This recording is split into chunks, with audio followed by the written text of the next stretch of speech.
Welcome to iLecture Online. In order to better understand what we mean by factoring and how to factor, we should understand what a prime number is. So let's go ahead and take a look at this definition.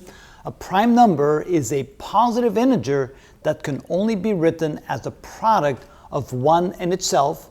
Basically, its factors are 1 and itself. So here's some examples of prime numbers.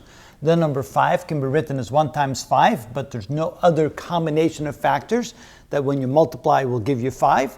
Same with the number 7. 1 times 7, there are no other two numbers you can multiply together to get 7.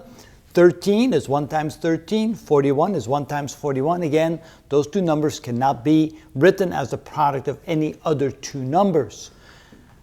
As a comparison to that, let's take the number 9. It can be written as 3 times 3, which means 3 is not, neither one of this is 1 or the number itself. So you can see that 9 is therefore not a prime number.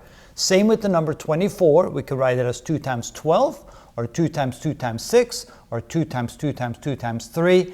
But again, we're not restricted by only being able to use the number itself and the number 1 when we multiply them together to represent these two numbers. So therefore, these are not prime numbers, and these are prime numbers. And that's why it's important to understand, because when we have numbers that are not prime numbers, we can typically find common factors.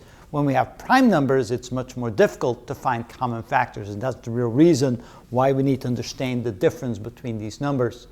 And that is how it's done.